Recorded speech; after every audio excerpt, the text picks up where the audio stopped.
Sir Richard Branson, founder of the Virgin Group, says the time has come for the West to stop funding Vladimir Putin's war on Ukraine. He's written an open letter in which he says the future of a sovereign, self-determined Ukraine is inextricably linked to the future of liberal democracy itself. And given these high stakes, Western countries need to take the threat much more seriously and rapidly ramp up their support. Citizens must play their part too. Sir Richard's with me now from Mallorca. It's a very blunt, straightforward letter that you've written. It follows others that you've done. What I find interesting, Richard, is that you're coming up with practical solutions to what you say is the worst offence, which is the continuing purchase of Russian oil. Yes, I mean, I think I know a lot of business people who feel exactly as I do, and they all feel that now is not the time for business people to sit back and not speak out. Now is the time, as Oleg Tinkov did earlier, to speak out and say what Russia's doing is unprovoked, it's unacceptable. And so I think what we as the business community are asking for is, first, that military aid is urgently needed, a lot more than is currently being given to Ukraine. And we just must get Ukrainians the weapons and the protective gear and everything that they need. And the second thing is that it is preposterous that Europe continues to send checks every day to Russia for oil, gas and coal. That must stop, and it must stop immediately. And so, you know, what we've said to ourselves is, if we were politicians running Germany, how would we stop it?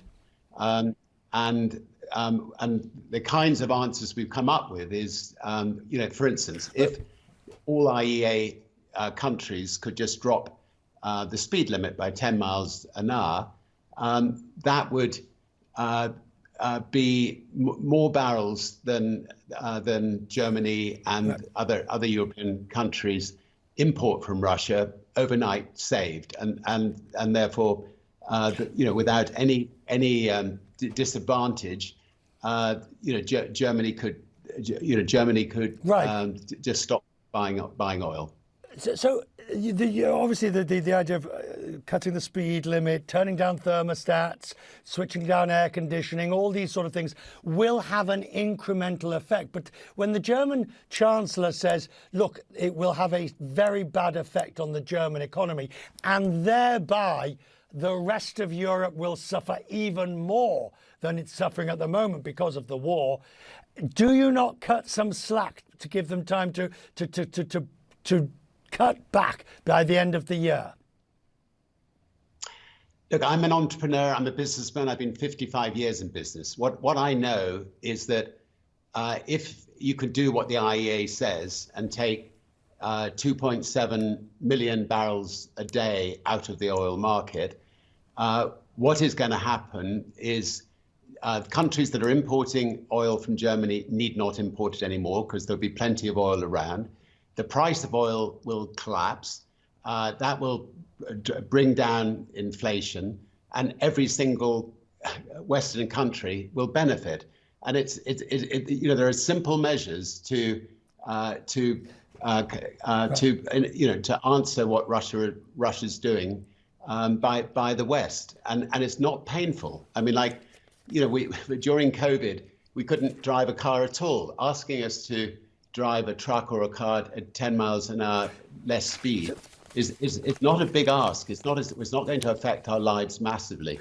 And if you also then add on top of that, you know, to have every single business to look at themselves and see how they can cut back by 3 or 5%, you will see a collapse in the oil price, and that will benefit everybody. You say as well, your fellow B team leaders stated now is not the time for neutrality. Now, today we have, for example, Wimbledon saying that Russian and Belarusian tennis players can't compete. There's a dispute. I mean, there is a controversy. Some say athletes should be allowed to not visit the sins of the country on the individuals, and vice versa. So there's an argument and a debate going on. But when I read your letter, it's sort of fairly clear. Now is the time to take stands.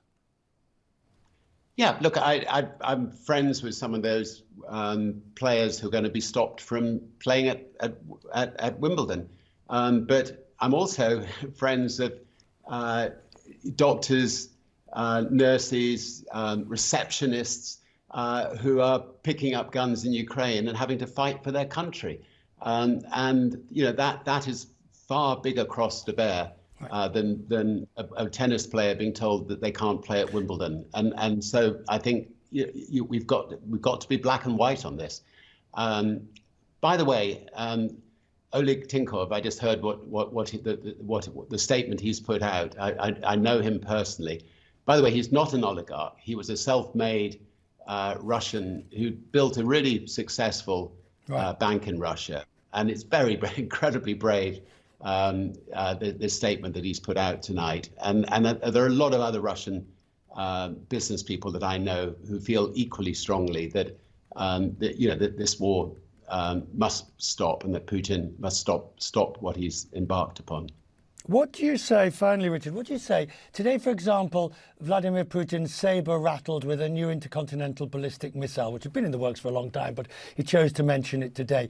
The US says it's not going to do a no-fly zone because any of these extra military measures could drag NATO into an armed conflict with Russia. But that's on the opposite side of that, of course, is Chamberlain in 1930s. How far do you go before you don't?